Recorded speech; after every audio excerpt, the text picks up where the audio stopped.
Bonjour à tous et à toutes. Voilà, dans un changement de contexte qui est assez important, hein, puisque effectivement c'est bien la première fois qu'on trouve une manifestation dédiée à l'information comme Expo dans un contexte aussi opérationnel que celui-ci, c'est-à-dire au cœur de l'évolution de l'entreprise, hein, des RH, des intranets, des nouveaux modes de collaboration. On ne peut effectivement, d'ailleurs au passage que s'en réjouir. Et bien dans ce nouveau contexte, nous sommes très heureux d'inaugurer finalement avec cette première conférence cette saison, cette nouvelle saison d'e-Expo, en lui souhaitant évidemment un plein succès, hein, puisque effectivement e-Expo reste une très belle manifestation annuelle pour les métiers de l'information et plus largement l'entreprise, hein, puisque effectivement les métiers de l'information servent à l'entreprise. Quand je parle d'entreprise, d'ailleurs il s'agit d'entreprises aussi bien privées que publiques, hein, les métiers évoluent dans tous les types de structures et on est conscient, et d'ailleurs ce sera quand nous parlerons même d'entreprise et que nous utiliserons ce mot-là, nous aurons toujours en vue bien sûr l'entreprise publique également.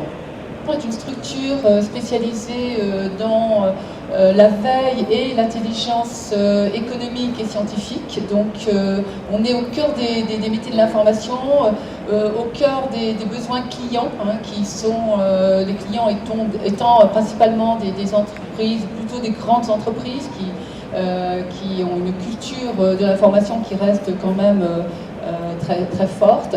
J'ai eu l'honneur dans le passé, un passé assez récent, de présider une belle organisation que maintenant Nathalie Berriot, qui va dans peu de temps se présenter, donc préside. Je l'ai présidée avec Véronique Mesquiche dans le cadre d'une coprésidence. La DBS est une belle association des professionnels de l'information. Nathalie la présentera plus en détail, mais ça nous a aussi permis de bien comprendre tous ces métiers de l'information, leur évolution, et d'être situé justement au cœur du débat de l'évolution des métiers de l'information, parce que l'ADBS, c'est vraiment le cœur de ce métier. Donc, Monika Sieczka, j'ai cofondé en 1996 une des premières écoles dédiées aux métiers du numérique.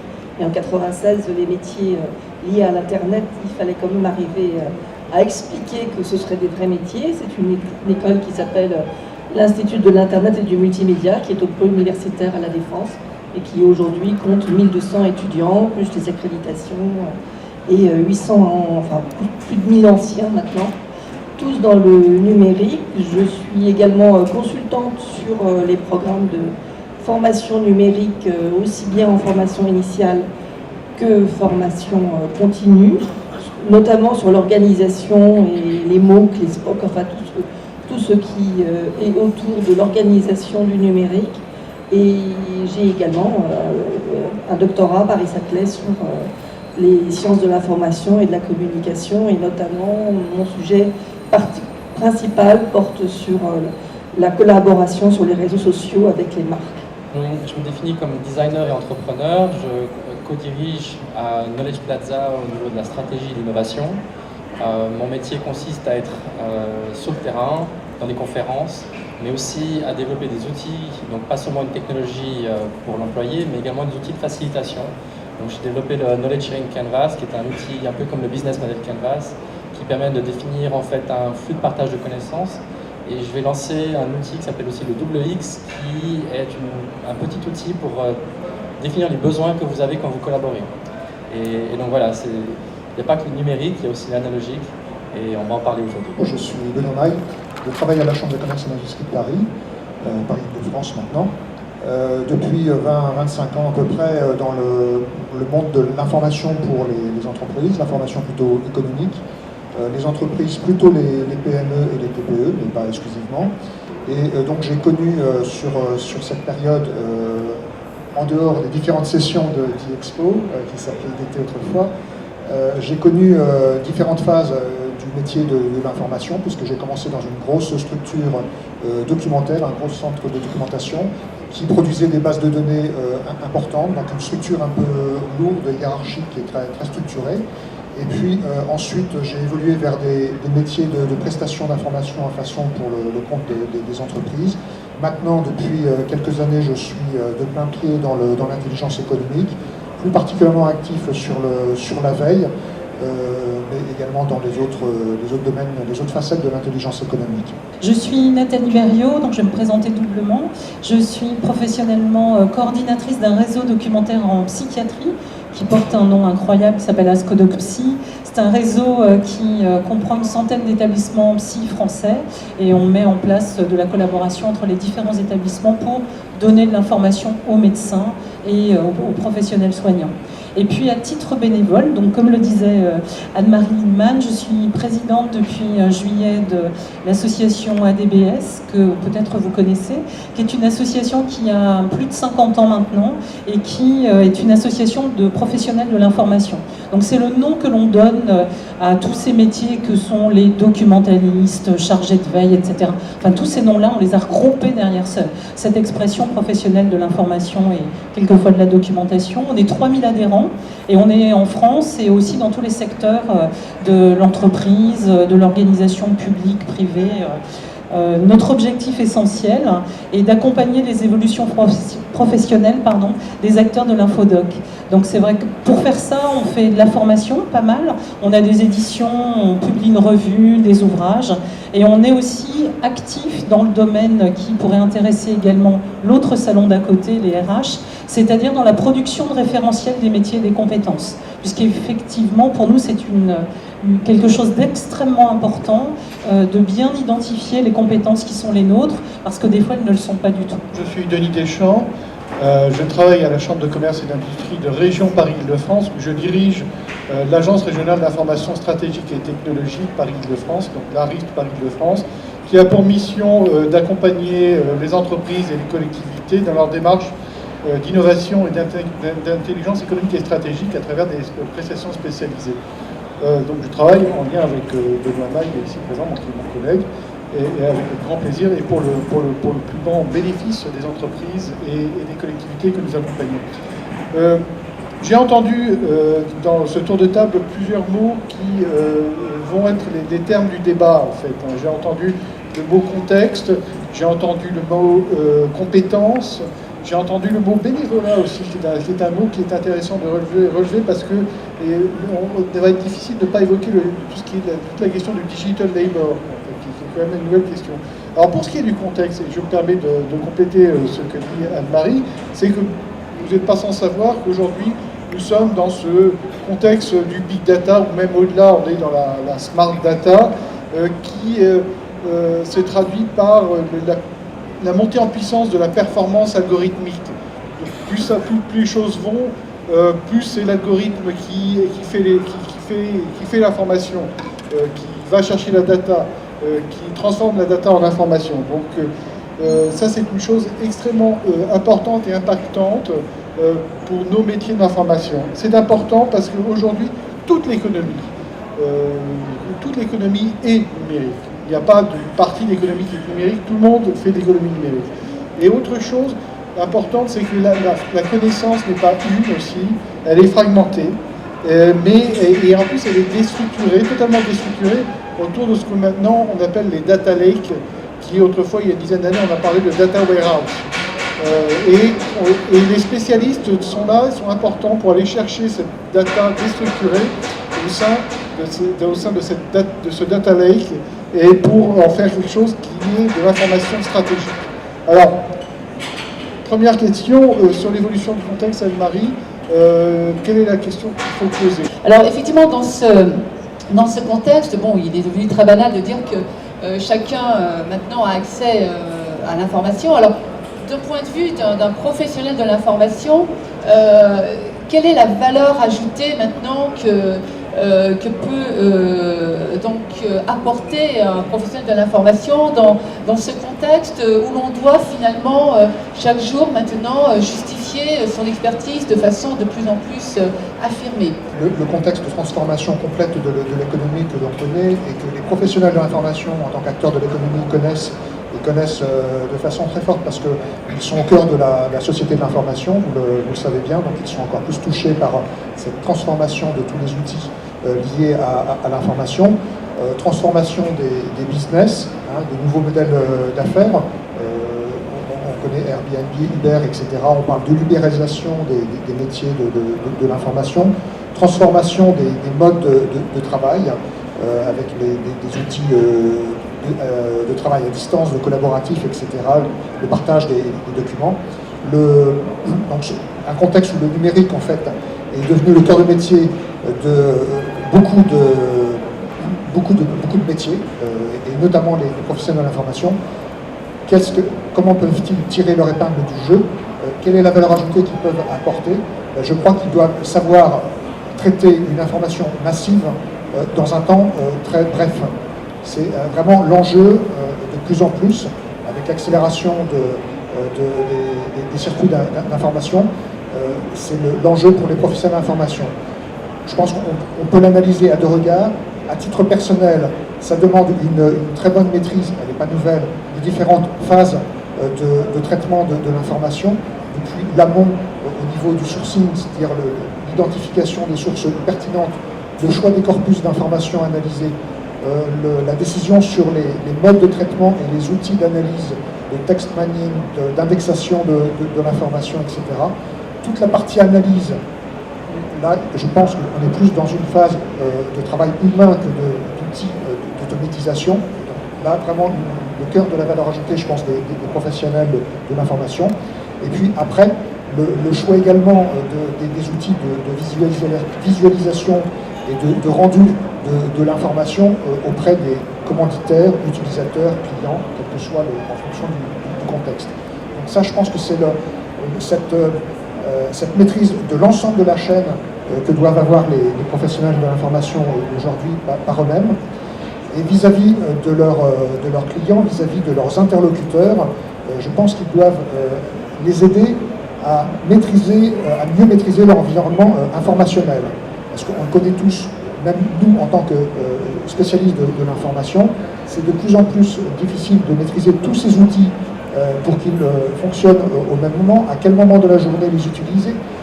Des choses aussi simples que le stockage de fichiers au départ sur les fichiers que j'enregistre, mes fichiers de travail, ma messagerie, jusqu'à l'information transformée. Je reprends en fait, sans le dire, mais je vais le dire, le thème du Personal Knowledge Management, qui a été développé notamment par Christophe Deschamps. Je crois que là, les professionnels de l'information ont, de par leur connaissance des outils et des méthodes de traitement de l'information, ont quelque chose à apporter à leurs interlocuteurs sur le sujet.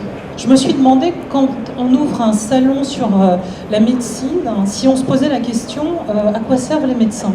Je ne crois pas. Ça, c'est quelque chose qui est très particulier dans notre domaine, où on est toujours en train de se demander si on a besoin des professionnels de l'information. Et je fais le parallèle parce que, est-ce que suite à la mise en ligne de Doctissimo, on n'a plus besoin de médecins? Ben, pas du tout. En fait, c'est l'accès à l'information qui a été mise en ligne et qui est facilité, mais en revanche, toutes les compétences que l'on a, nous, au niveau des professionnels de l'information, elles demeurent. Alors, j'en ai listé, bien sûr, en bon élève pour cette table ronde uniste, et je pense que véritablement, ce qui est important pour nous, enfin ce qui nous caractérise, c'est tout ce qui va être nos compétences en gestion et production de contenu, indubitablement, ce que disait Benoît juste à l'instant, des compétences en management de projet, ça c'est évident aussi, c'est-à-dire que le fait qu'on ne soit plus cantonné à des lieux type bibliothèque ou documentation, mais qu'on soit véritablement dans les services, qu'on soit dans les secteurs, qu'on soit très très mobile, ça c'est quelque chose qui est de plus en plus constaté. Je relisais une enquête métier-salaire qu'on a fait au niveau de la DBS en 2010, et déjà à cette époque, il y avait plus de 40% de personnes qui avaient répondu qui étaient hors service d'information. Donc ça, le fait qu'on soit intégré dans l'entreprise privée, publique, c'est pour moi quelque chose qui est important et qui fait qu'on a une compétence qui est très utile pour l'entreprise, c'est que l'on connaît, on a besoin, pour répondre aux besoins de nos utilisateurs, on a besoin de connaître l'organisation, les liens qui sont tissés entre les différents services. Ça me paraît important. On a des compétences aussi en architecture de l'information. Alors ça, c'est les expressions à la mode, hein, mais retenez là-dedans ce que l'on sait faire depuis des dizaines d'années, c'est-à-dire la structuration de l'information. Alors maintenant, on va parler de données, on va parler de data, mais dans tous les cas, c'est toujours cette même idée qu'on a besoin de structurer l'information, d'avoir des vocabulaires, des métadonnées, pour justement faciliter les recherches dans les systèmes d'information. Et ça nous renvoie vers les web de données, le web sémantique, etc. Des compétences en veille, véritablement aussi, avec ça, en général, c'est très bien identifié. On associe souvent les professionnels de l'info à la veille. C'est peut-être les autres aspects qu'on n'identifie pas très bien. On a également, à mon avis, je rejoins encore une fois Benoît là-dessus, on a véritablement notre rôle dans tout ce qui est, accompagnement à l'environnement numérique auprès des équipes. Justement parce qu'on a l'habitude d'avoir des outils et que depuis le Minitel ou avec l'apparition du Minitel, on déclare toujours la mort officielle des documentalistes. Et non, nous sommes toujours là. Parce que justement, on a tout à fait cette permanence du changement. On change d'outils, mais en fait, nos méthodes sont toujours les mêmes. Et je pense qu'il faut, alors là, en revanche, de notre côté, les actualiser, sinon on est bien sûr sur le côté de la route. Je finirai, parce que je peux être très longue là-dessus, la valeur ajoutée pour aujourd'hui dans une société de l'information, vraiment notre expertise principale, c'est à partir d'une formation initiale en général très courte. Dans les autres pays, les formations sont plus longues. On a eu la capacité d'analyser le contexte de l'entreprise, de s'adapter. On est très souvent force de proposition, justement pour tout ce que je vous ai énuméré juste avant. On a une cinquantaine de clients qui font de la veille sur notre outil. Personnellement, il y a des choses qui m'impactent quand je regarde le monde actuel, c'est l'innovation ouverte, qui est quelque chose qu'on pense comme un programme interne, alors qu'en fait, ce que j'entends par innovation ouverte, c'est simplement un cumul d'innovations qui sont accessibles soit par du big data, qui sont accessibles soit parce que c'est open source, qui sont accessibles soit simplement parce que les gouvernements décident de mettre à disposition des données. Et en fait, ça a une influence directe en termes d'accélération business. Et ça crée donc une conséquence qui est qu'on doit réagir de plus en plus rapidement. Un exemple très facile qui est Nokia, qui n'a pas su réagir à temps. Donc on va avoir un stress très intense autour de la transformation numérique, autour des professionnels de l'information. Et la question du pourquoi est-ce que c'est encore un professionnel de l'information, est-ce qu'on doit changer le titre?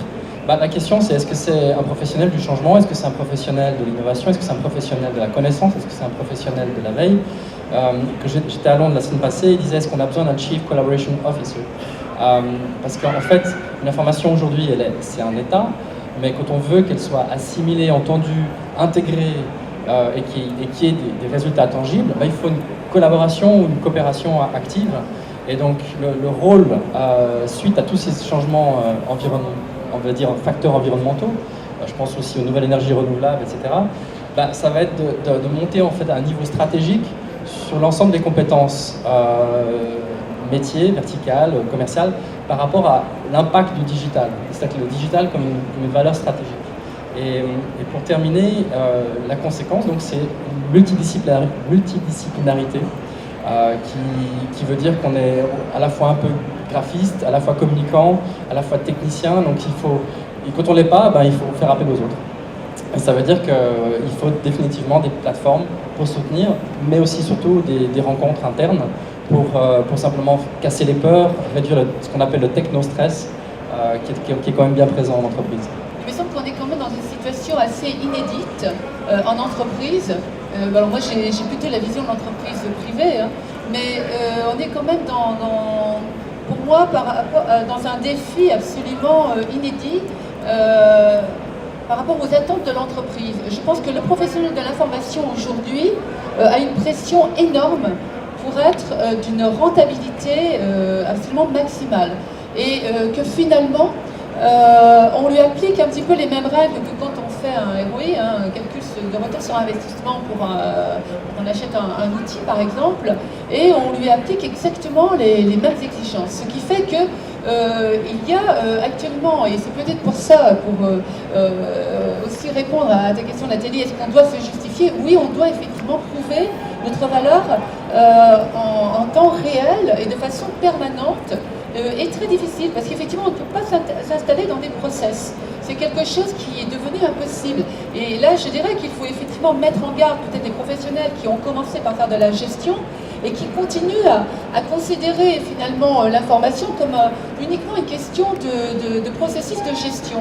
Je pense que c'est extrêmement dangereux parce que ça nous enferme effectivement dans le faire fonctionner, dans l'idée qu'il faut faire fonctionner des choses de façon assez permanente, optimisée, etc. Mais donc du coup permanente, rémanente, etc. Et qu'en faisant cela, on perd le côté utilité que va avoir directement rentabilité que va avoir le patron. Parce qu'effectivement, on n'a plus discuter avec l'entreprise de ses réels besoins et en particulier, on n'a plus discuter avec le management. Et ça, je voudrais insister là-dessus parce que je crois que c'est vraiment absolument clé. Les professionnels de l'information ont toujours eu cette question de ce problème de justification, parce qu'on a toujours dit que c'était des fonctions support et non pas des fonctions opérationnelles, etc. Mais on a toujours eu c'est encore plus renforcé maintenant qu'auparavant. Parce qu'effectivement, on a un contexte extrêmement challenging, qui est le contexte de l'accès à l'information maintenant universelle. Il est clair qu'un service d'information ne va plus répondre de la même façon qu'auparavant à 100% des questions. Le client va déjà avoir fait un tour d'horizon extrêmement précis de ce qu'il veut sur Internet, ou même via un certain nombre d'outils qu'il aura déjà à sa disposition, avant d'aller vers le professionnel de l'information. D'où effectivement une nécessité d'être extrêmement performant, de maîtriser extrêmement bien les systèmes, d'être très innovant, on aura peut-être l'occasion d'en reparler, dans la proposition de nouveaux systèmes, dans le développement de nouveaux systèmes, et puis effectivement dans la qualité de ce que l'on trouve, dans la qualité de ce que l'on apporte, parce que ça c'est absolument fondamental. On doit finalement faire mieux que Google et que ce que fait, c'est capable de faire le commun des mortels. L'information, elle sert à alimenter la stratégie. Et en effet, comme dans l'énumération qu'a fait Benoît tout à l'heure des compétences dans le métier de l'information, il y en a une qu'il ne faut pas oublier non plus, c'est l'aspect conseil. Pouvoir faire de l'analyse prédictive, pouvoir conseiller, pouvoir faire de la stratégie, ça c'est quelque chose d'extrêmement important. Ne pas oublier que l'on ne fait pas de l'information pour l'information, on fait de l'information pour que ça serve à quelque chose. Moi, je ne parlais pas tant de la remise en question des documentalistes ou des professionnels de l'info. Je parlais plutôt de la vision qu'ont les entreprises sur ce métier-là. C'est ça que je dis. Moi, j'ai toute confiance dans la capacité de changement, justement avec les formations, avec tout ça, en mes collègues, qui aujourd'hui d'ailleurs le montrent sur le terrain, sont capables de saisir des projets, de les monter et puis de défendre ça devant les DG. Ce qui, à mon avis, est intéressant, c'est en revanche, et ça c'est quelque chose qui est à rendre plus performant, je dirais, chez les professionnels de l'info, c'est ce mécanisme d'aller se vendre. Voilà, pour moi c'est important, et de prendre la place quand une place est libre et de ne pas attendre qu'on vienne les chercher. L'information doit aider à la création. Moi j'observe beaucoup ça dans tous les cours que je fais actuellement auprès de Master 2 par exemple, dans des écoles très diverses, qu'elles soient universitaires ou écoles business school, etc. On a à un moment donné où on a l'impression qu'on met une pression sur l'analyse de l'information et justement les avantages et les risques de n'être que dans le prédictif. Le prédictif, à un moment, tue complètement la création. Il faut arriver aussi à aller sur des chemins qui ne sont pas explorés. Il faut proposer des choses des voies à explorer, justement. Et il ne faut pas rentrer dans cette espèce de moment d'idéologie où on a l'impression qu'on va analyser d'une façon plus ou moins sûre, plus ou moins évidente, avec des problèmes d'actualisation, etc., des données pour donner une réponse alors que l'information répond à une question qui est posée en amont. En amont, c'est effectivement des prises de risque, c'est des critères, c'est de la création, c'est de l'observation, c'est de l'intuition aussi. Alors que ces métiers doivent travailler ensemble, c'est sûr, mais il ne faut pas faire reposer la prise de risque sur effectivement le marketing prédictif a dit que, donc tout le monde un petit peu sort du coup du tandem et voilà, on a dit que, donc on fait que, mais avec ça, et je parle à propos, Apple n'aurait jamais fonctionné. Au départ, ça ne marchait pas. Donc il faut laisser, et je ne suis pas pro Apple, c'est pas la question, mais c'est pour dire, voilà, à un moment donné, il faut aussi ne pas oublier que c'est censé nourrir la création, l'invention, et parfois des chemins, et c'est vrai dans tous les domaines, qui, a priori, n'auraient jamais fonctionné. Il faut toujours garder ça à l'esprit. Sinon, on fait le plus petit dénominateur commun qui n'engage personne, où tout le monde se sort le parapluie pour se protéger en disant « mais on vous avait bien dit que ». Et ça ne donne pas d'innovation. Nous, ce que nous faisons, et qui est salué par des gens qui ne se considèrent pas comme des professionnels de l'information, c'est que nous leur mettons à disposition, en sélectionnant, en validant des informations qui leur permettent de soigner des patients. Et en fait, ça, c'est très concret, parce que ça suppose une sélection de ressources, ça suppose une mise à disposition de ressources que ces personnes-là ne savent pas faire. Ce que savent faire ces personnes aujourd'hui, c'est, les médecins dont je parle, c'est ouvrir leur écran, aller voir Monsieur Google, taper quelque chose et avoir 3 millions de ressources. Mais dans ces 3 millions de ressources, ils sont incapables, parce qu'ils n'ont pas le temps, je ne dis pas qu'intellectuellement, ils ne peuvent pas le faire, ils sont incapables là, en une demi-heure, d'avoir la réponse qui permette de résoudre le problème qu'ils ont avec tel et tel patient. Voilà, par exemple, pour moi, la différence entre un professionnel et un amateur. Tout à l'heure, je voulais dire quelque chose. Je pense que ce qui caractérise un professionnel, c'est la régularité aussi, comme dans tous les métiers, la régularité de la qualité de la réponse. Vous pouvez par hasard faire un joli tableau. Si vous êtes un artiste, artisan, professionnel, vous allez souvent, à 98%, faire des choses qui sont correctes. Et là, je pense que c'est vraiment la différence entre un pro et un amateur. Je pense que nous, on va ne pas aller directement dans des bases de recherche hyper larges. On aura trouvé les ressources, on aura sélectionné les sources d'informations qui nous permettront de donner une réponse rapide. Et aussi, j'ajouterais, parce que j'étais sensible à l'argument de l'écologie, avec une économie de moyens. C'est-à-dire qu'on ne va pas passer 3 heures, 3 jours à répondre, parce qu'on a des techniques, parce qu'on a des méthodes, on est capable de répondre rapidement, bien sûr, aux professionnels du domaine dans lequel on est. Globalement, pour moi, un professionnel de l'information, il a 2 grandes fonctions quand on regarde bien la façon dont sont employés les professionnels. La première fonction, elle est stratégique, c'est-à-dire que, et là vous pouvez ranger toutes les activités de veille, de recherche d'informations globalement. Cette activité-là, fondamentale pour une entreprise dans des millions de cas finalement, qui sont des cas de décision à prendre, que ce soit en lancement de nouveaux produits, ici on rejoint les politiques d'innovation, que ce soit en matière de décision sur telle et telle stratégie, quelle analyse je fais de ma concurrence, quelle analyse je fais de mon marché. Donc il y a une première utilisation, je dirais, des compétences de l'information vers des objectifs véritablement stratégiques et opérationnels pour l'entreprise. Dès qu'on sort d'ailleurs de cette urgence stratégique, on a beaucoup de mal à voir, dans le domaine de la veille ou de la recherche d'information, l'intérêt de ces compétences, puisque effectivement tout un chacun peut aller finalement grappiller un peu d'informations, etc. Ici, le professionnel va avoir une véritable démarche d'exploration, justement grâce à sa connaissance des sources, grâce à sa connaissance justement du déplacement intellectuel que suppose l'acte de recherche d'information ou de veille. Il va effectivement être mieux que quelqu'un, parce qu'il est armé, mieux que quelqu'un d'autre, que monsieur tout le monde, chercher effectivement l'information qui va apporter quelque chose, moyennant évidemment une analyse, à l'entreprise. Ici, on est véritablement dans un chemin stratégique pour l'entreprise.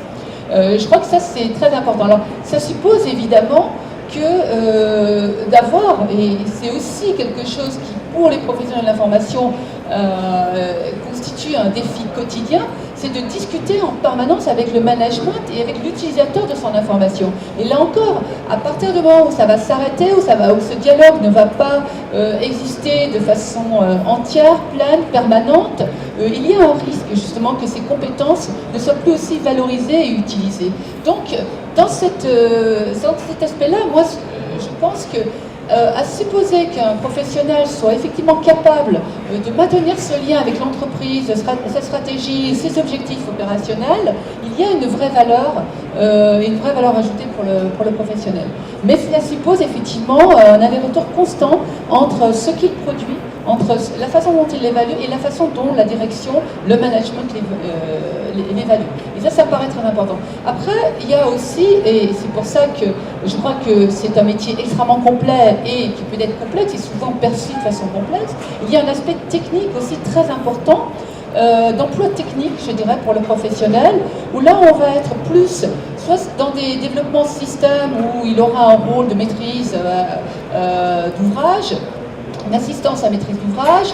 Ce sera un rôle de structuration de l'information lors du déploiement de gros systèmes d'information, puisque actuellement, quand vous regardez bien, même si vous prenez que le développement de l'e-commerce, c'est un potentiel énorme pour des capacités de structuration de l'information, puisque vous avez dans cette mise en ligne d'information un énorme besoin de structurer l'information. Donc ici, il y a des besoins considérables, que ce soit au sein d'une entreprise ou à l'extérieur de l'entreprise dans sa politique de e-commerce.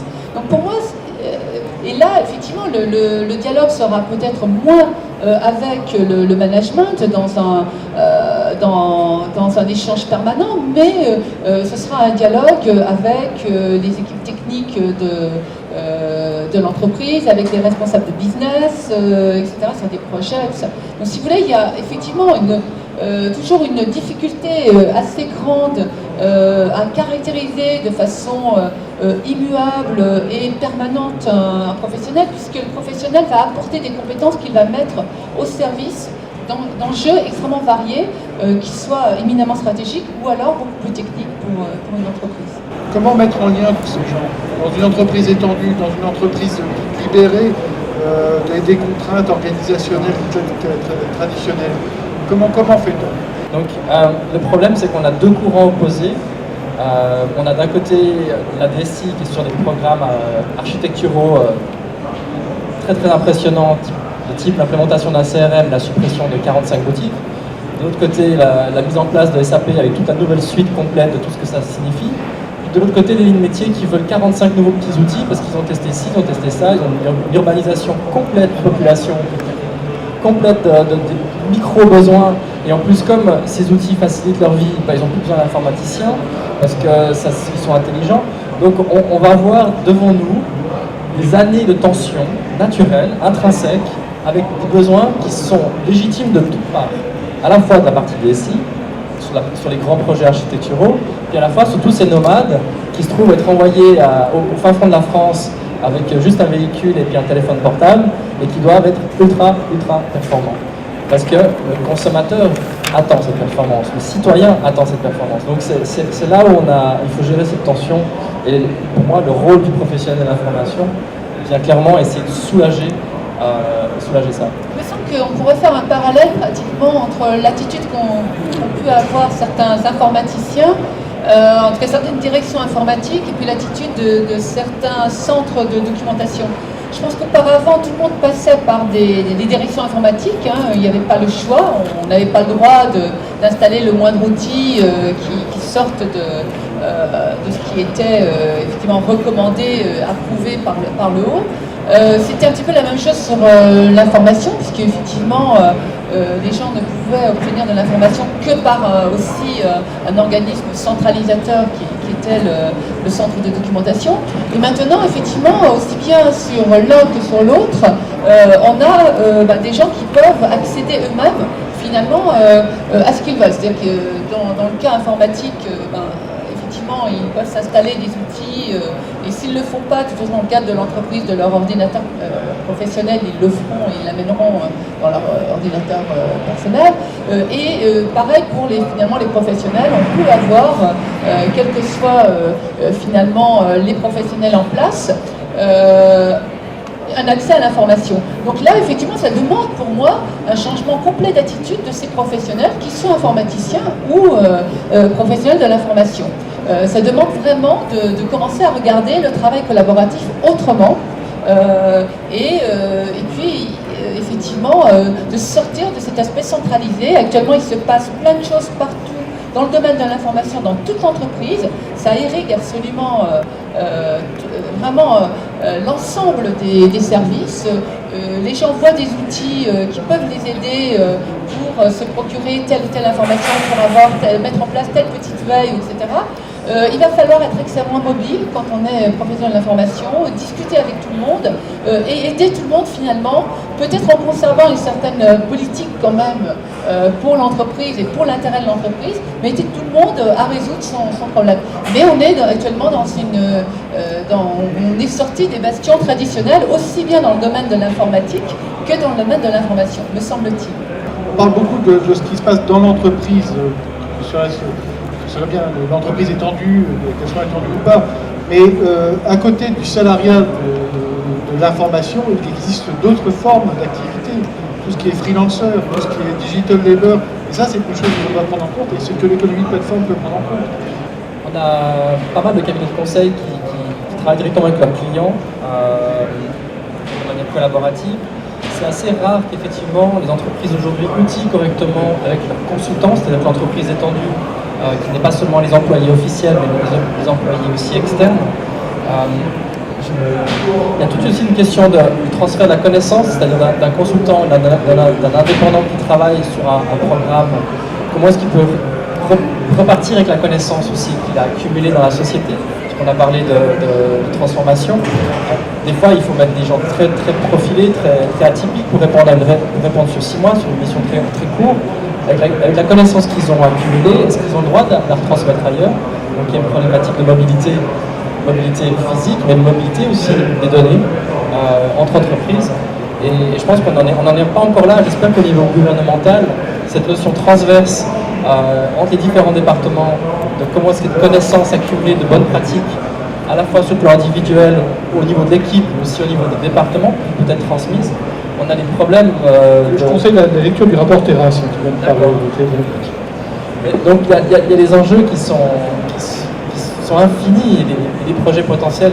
En fait, il faut simplement les créer, je crois. Autre rapport que le rapport Terrasse, il y a aussi le rapport publié par le forum de Davos, The Future of Jobs, donc, qui était publié en début d'année et qui prédisait, qui annonçait la fin ou la régression du salariat. Alors, pour les professionnels de l'information, vont-ils se retrouver de plus en plus en freelance, en indépendant? Je pense certainement à long terme. Le salariat ne va peut-être pas disparaître non plus, je pense qu'il faut savoir raison garder. Il y a certainement une modification de la structure d'insertion des professionnels de l'information, de structures plutôt organisées, un petit peu lourdes, centres de documentation ou entreprises dans le domaine de l'information, vers un rôle de peut-être plus indépendant, consultant. De plus en plus, je pense, il y en aura. C'est Nathalie qui disait tout à l'heure qu'il y a 40% déjà dans la dernière enquête qui étaient en dehors des services. Et je pense que ça va être même à l'avenir en dehors carrément des entreprises ou des organisations. On faisait une enquête métier-salaire tous les 5 ans. Alors là, en 2015, elle n'est pas parue pour X raisons. Et en 2017, on va faire une enquête là-dessus. Et je pense qu'on aura justement des éléments par rapport à ça. Ce que je peux dire, c'est que des différentes enquêtes que j'ai pu regarder pour cette table ronde, on est quand même classiquement, comme dans tous les métiers, c'est-à-dire qu'on a une part de salariat, on a pas mal de consultants, on a des indépendants. En fait, on couvre toute la partie, enfin tous les modes de contrat. Nous, on est effectivement un cabinet, c'est la consultant qui avons toutes les demandes, je dirais, de plein d'entreprises qui sont plutôt des grosses entreprises avec je dirais, des problématiques assez mondialisées, si je veux dire. C'est-à-dire que très souvent, si on travaille par exemple dans le domaine, je cite un exemple d'une veille sur les produits financiers dans le cadre d'une stratégie d'innovation, pour une grosse entreprise, on va travailler sur cette veille et cette analyse dans beaucoup de pays, dans pas mal de continents. Et notre difficulté, ça va être de trouver des expertises à la fois dans le domaine financier et à la fois qui soient dans des régions extrêmement diverses, avec des capacités linguistiques et d'accès aux sources extrêmement diverses. Ce qui est très difficile pour nous à trouver sur des projets différents sur lesquels on peut travailler. Donc je dirais que, et on est très loin finalement de la compétence en interne détenue par 1 ou 10 personnes. On est obligé d'aller chercher très loin finalement ce type de compétences et des gens qui parlent de plus en plus au moins 2 voire 3 langues et si possible des langues dans les pays, dans les zones économiques en émergence. Et ça c'est un vrai problème pour nous parce qu'on peut de moins en moins faire des choses uniquement à partir de la France, je dirais. Donc c'est un... alors sachant qu'on a en plus une très grande variété aussi, et que l'entreprise maintenant va moins compartimenter en disant tiens, j'ai besoin là d'une compétence uniquement économique ou uniquement scientifique, elle va demander finalement des compétences très mixtes dans chacun de ces domaines-là. C'est-à-dire que dans du scientifique, on va repérer des données data, des données business, des données de marché. Dans effectivement du business, on va aller à des niveaux d'analyse qui ne sont pas forcément traditionnels, en tout cas qui suppose déjà d'être capable de comprendre comment fonctionne un marché, etc. Donc on demande de plus en plus des compétences très très pointues, extrêmement éclatées, et ça ne milite pas pour un profil unique. Donc le profil unique de la personne en entreprise qui possède globalement toute la science là où elle est, même si elle a accès à beaucoup de sources de données, est pour moi de moins en moins vrai. Maintenant, effectivement, c'est notre point de vue en interface avec des demandes de grandes entreprises en tant que cabinet de veille et d'intelligence économique et scientifique. Mais effectivement, il y a une tendance à une mondialisation, si je peux dire de cette façon-là, de la demande du client. On sait bien que pour l'entreprise aujourd'hui, le salut, il est dans l'international, entre guillemets, je caricature, il est dans l'internationalisation et dans l'innovation. Et si vous voulez innover, vous ne pouvez pas vous contenter de rester sur votre précaré parce que les innovations, elles se passent partout au niveau géographique, dans tout type de structure, publique, privée, toute taille d'entreprise, start-up ou bien grosse organisation. Je pense que c'est une mobilité finalement également intellectuelle qu'il faut avoir.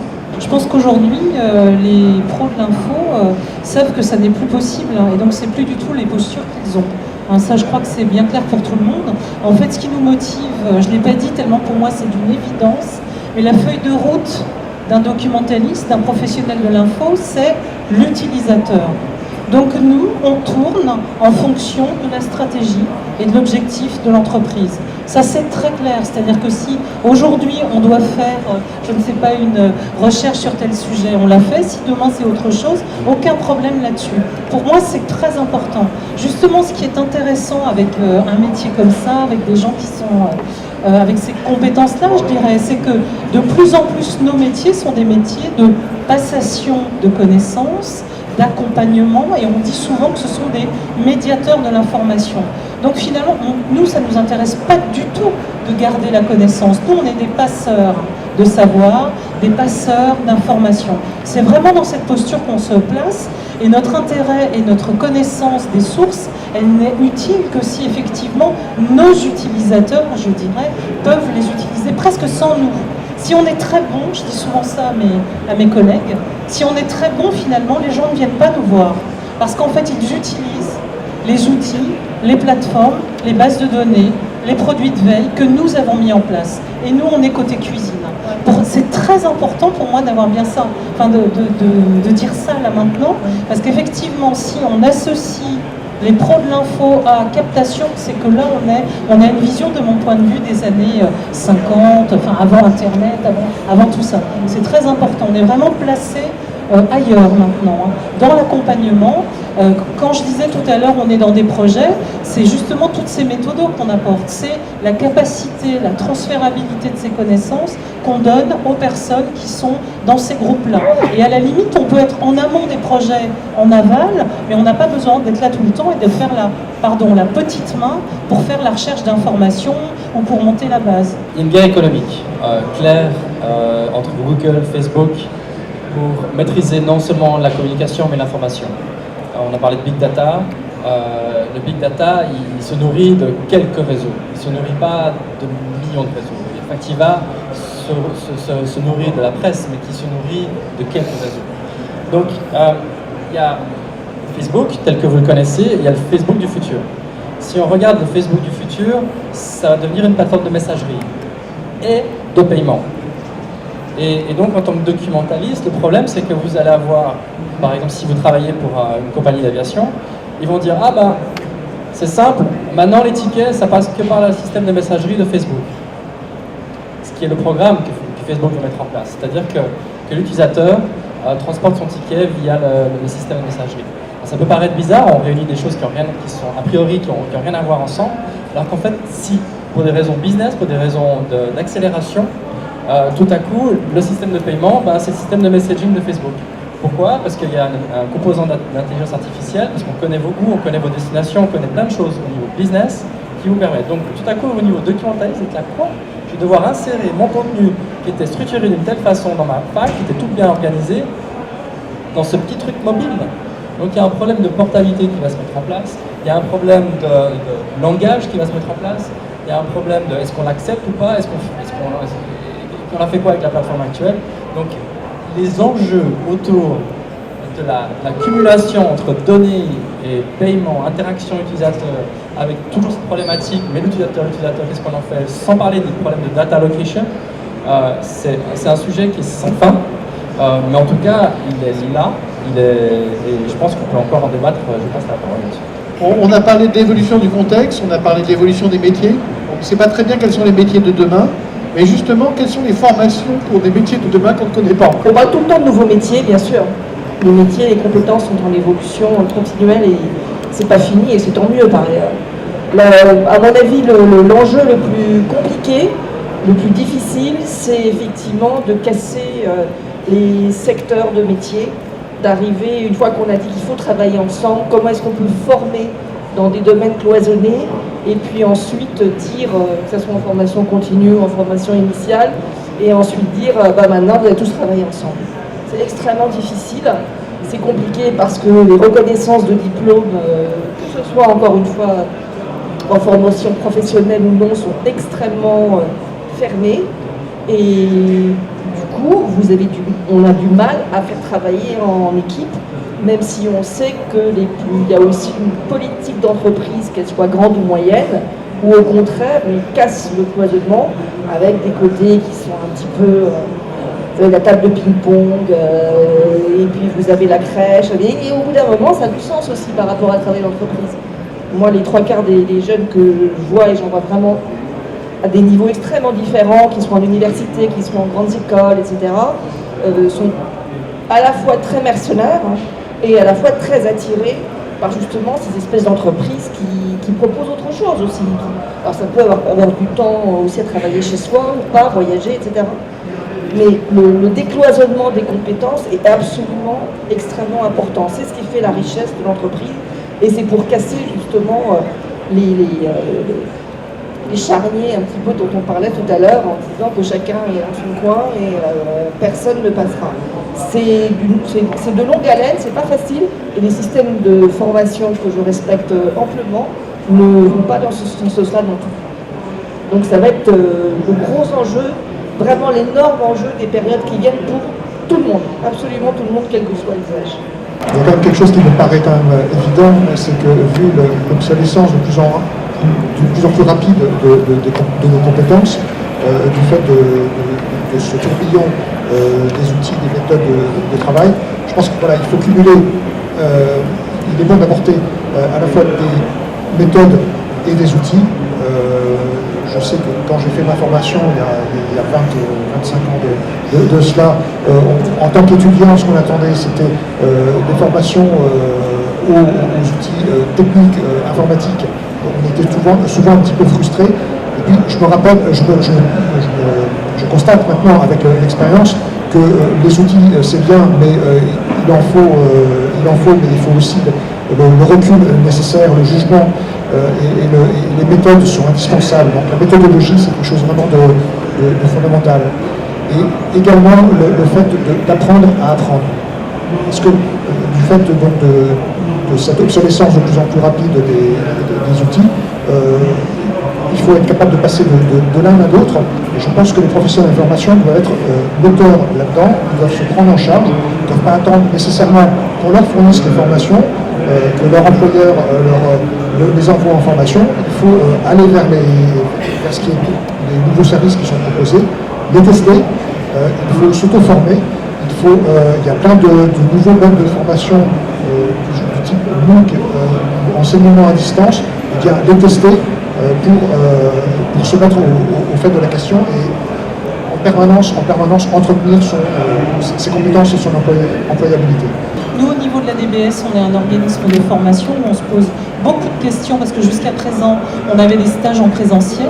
Il y a eu quelques tentatives de stages aussi à distance, de formation à distance les années précédentes, mais c'est vrai qu'aujourd'hui, ce que l'on constate quand on lit des rapports sur la formation, etc., c'est qu'on voit bien qu'il y a pratiquement 80% de formation en auto-formation. Avec les MOOC, on a eu des ressources qui sont sur Internet d'une force incroyable, et c'est vrai que les gens apprennent tous les jours.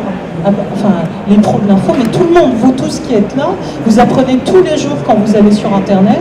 Pour revenir sur les pros de l'info, moi ce qui me semble important, j'ai regardé un livre blanc que vous connaissez peut-être, qui s'appelle « Le numérique, une chance à saisir pour la France ». Je ne sais pas si ça vous dit quelque chose, hein.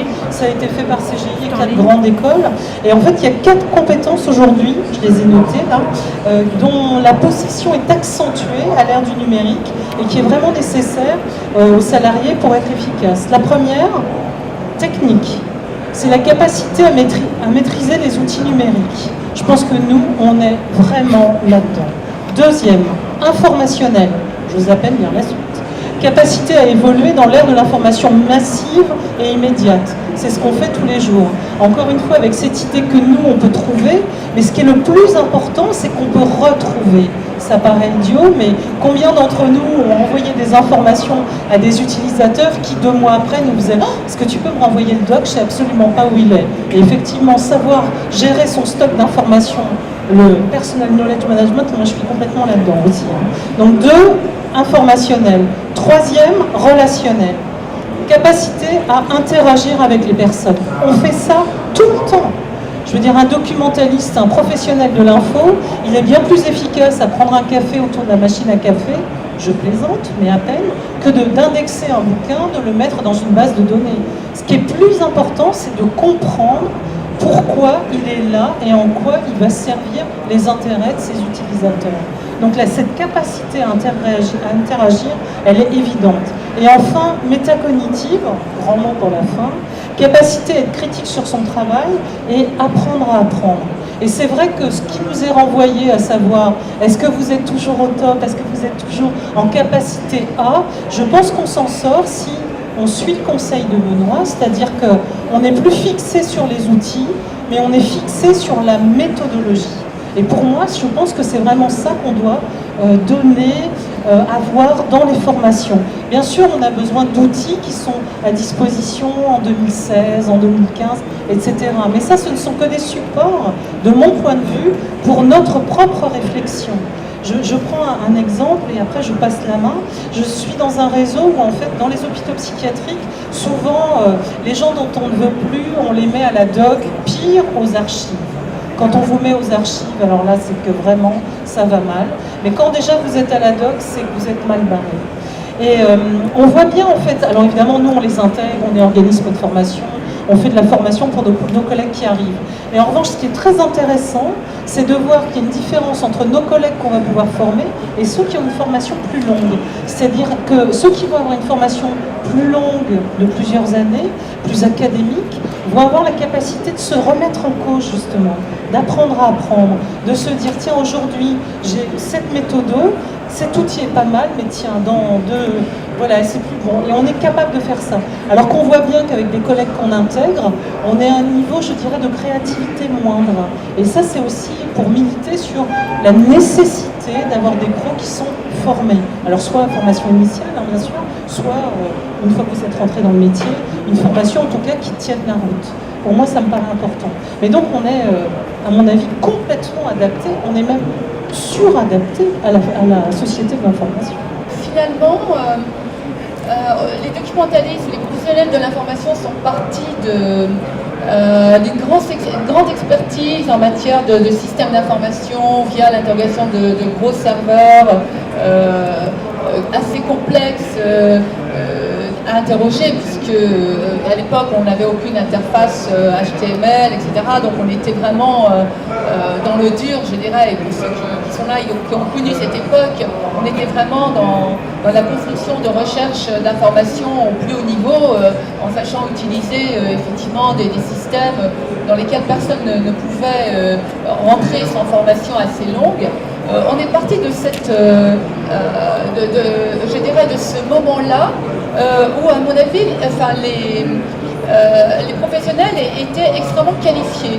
Avec l'arrivée d'Internet, moi, il me semble que par moment, les professionnels eux-mêmes cèdent un peu trop à la facilité et finalement n'ont pas une valeur ajoutée si grande que ça par rapport à l'homme du commun.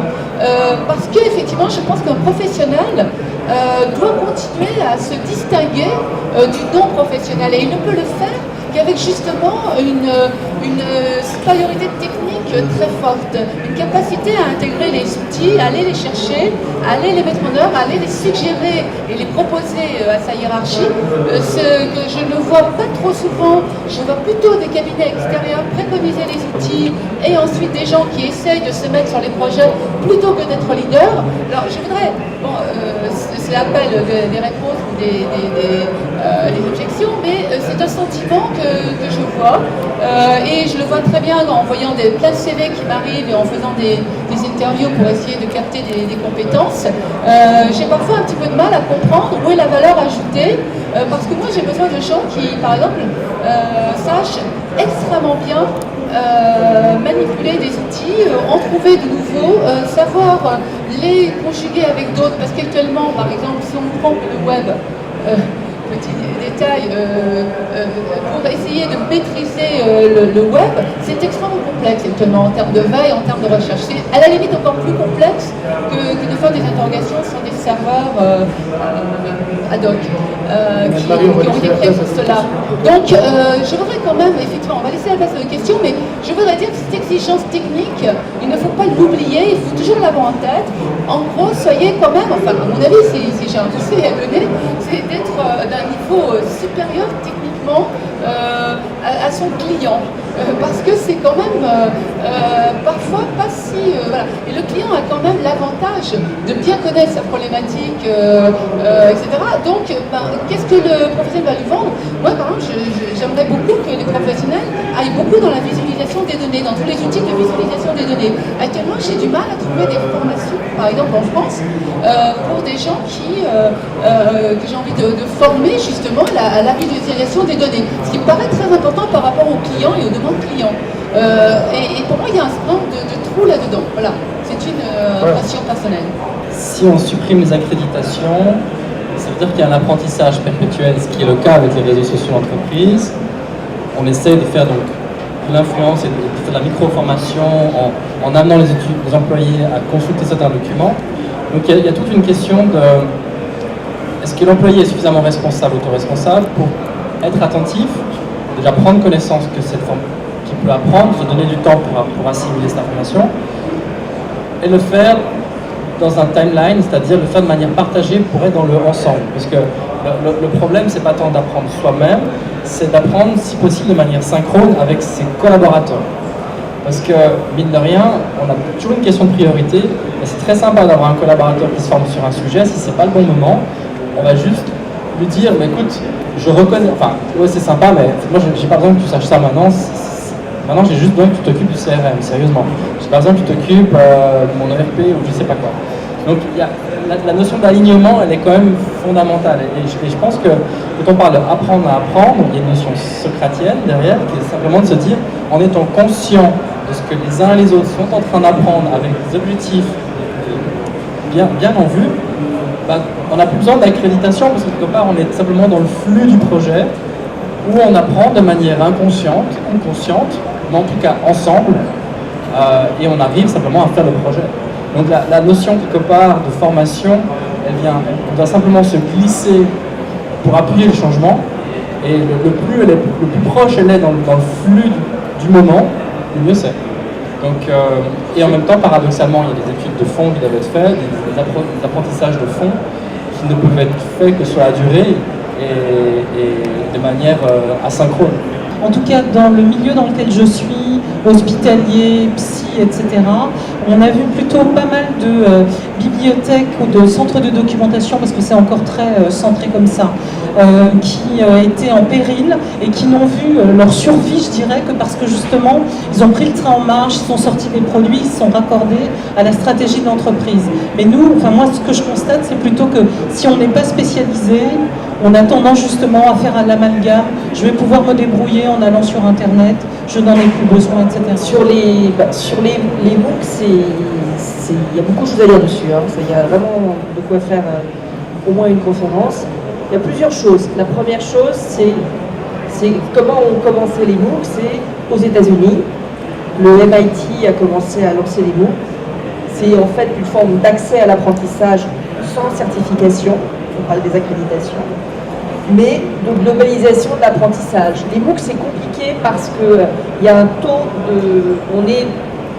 On se doute tous que, bien entendu, on travaille sur des formes de formation différentes, avec du présentiel, pas que de l'absence de présentiel, mais comment on peut arriver à organiser tout ça. Donc, il y a des choses qui sont très expérimentales d'un point de vue formation.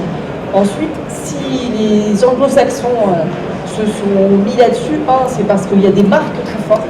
Donc même si vous n'êtes pas certifié, si vous n'avez pas le diplôme, mais il y a le diplôme officiel qui évidemment coûte beaucoup plus cher. Je vous rappelle que la dette des étudiants aux États-Unis est absolument cataclysmique et que les coûts de formation augmentent partout aussi parce que les pouvoirs publics se retirent partout de l'investissement dans l'éducation. Et là, c'est droite, gauche, dans le monde entier, ou dans beaucoup de pays, en tout cas en Occident, c'est clair. Donc on paye, apprendre à apprendre, bien sûr, mais ça a toujours un coût. Qu'on soit en MOOC ou pas en MOOC, de toute façon, un MOOC, c'est pas... faut le construire, il faut le scénariser, il faut qu'il soit intéressant, il faut essayer de ne pas perdre. Il y a un taux de... C'est compliqué d'apprendre tout seul, même si vous avez un écran, etc. Donc c'est de l'investissement, c'est pas le même investissement qu'une salle de cours, logistique, etc. Mais c'est toujours de l'investissement. Une espèce d'idée que l'éducation ne coûterait rien, ça n'a absolument aucun sens, bien entendu. Et puis il y a des méthodes d'apprentissage et ainsi de suite. Donc après, vous avez des formes qui sont plus... C'est des choses, je ne veux pas être justement binaire là-dessus. On voit des idées. Si les grandes universités américaines se sont mises dessus, c'est aussi pour des questions de marque et de notoriété, et donc quelque part aussi d'image et de business également. Il y a des grandes annonces, mais ensuite il faut être positif, faut évoluer. Il y a des informations, effectivement, à la preuve des objets connectés, les informations sont partout, elles sont souvent aussi tout à fait bienfaitrices, quand on pense à certaines applications de la santé.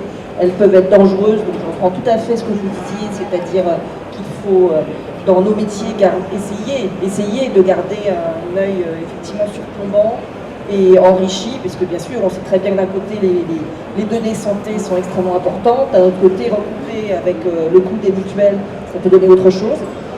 Donc il faut, moi je finirais pour ce que j'estime le plus important au monde, et c'est pour ça que j'adore l'enseignement, c'est remettre la personne au centre, l'individu au centre. Quels que soient les outils qui vont évoluer, c'est sûr. Les mondes dans lesquels nous vivons aujourd'hui, bien sûr, le 19e siècle, ils ont quand même connu aussi quelques révolutions technologiques. Donc on vit toujours dans des périodes de transition, mais le plus important, c'est remettre l'humain au centre, l'individu au centre.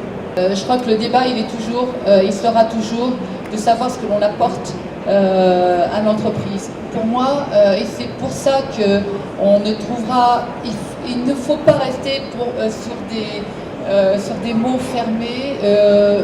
Professionnel de l'information, c'est clairement pas satisfaisant. Documentaliste, encore moins, pour des milliards de raisons, dont le fait que le mot document maintenant, je ne sais pas ce que ça veut dire. Personnellement, je ne sais plus trop ce que ça veut dire. Mais ça, c'est pas nouveau, je l'ai déjà dit depuis très longtemps dans différentes interventions. Pour moi, il faut s'interroger en permanence sur notre utilité par rapport à l'opération, par rapport aux opérations de l'entreprise.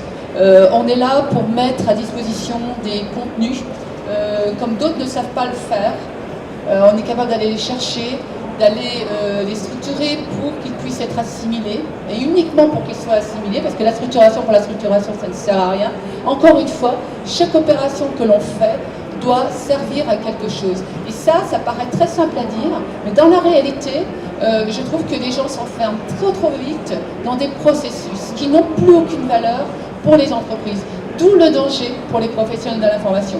Donc je ne peux dire qu'une seule chose, c'est de continuer à réfléchir sur la valeur que l'on apporte dans chaque opération que l'on fait, en discutant effectivement avec les opérationnels de l'entreprise, que ce soit les managers, que ce soit les analystes qui vont développer des projets et dans lesquels on va prendre une participation active de préférence.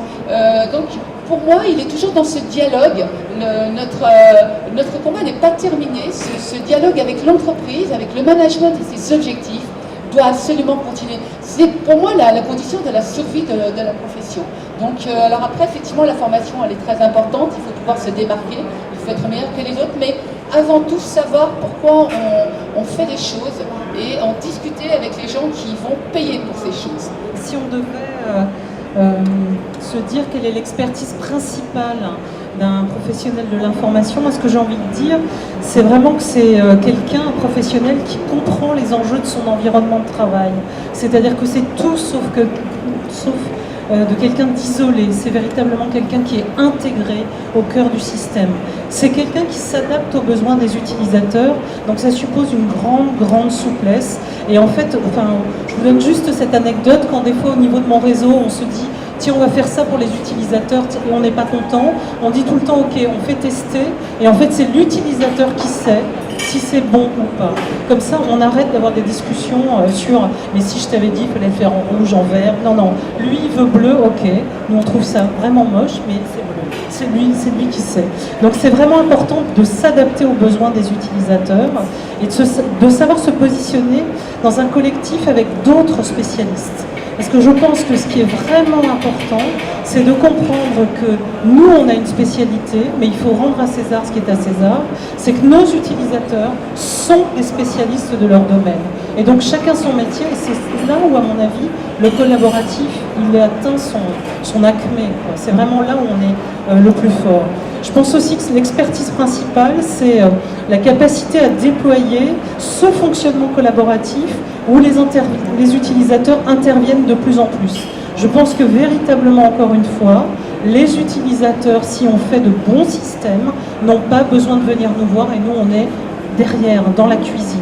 Et c'est ça qui fera que nos utilisateurs, finalement, nous oublieront, mais pour de bonnes raisons. Pour moi, véritablement, ça nécessite effectivement qu'on se repositionne sur cette expertise constamment.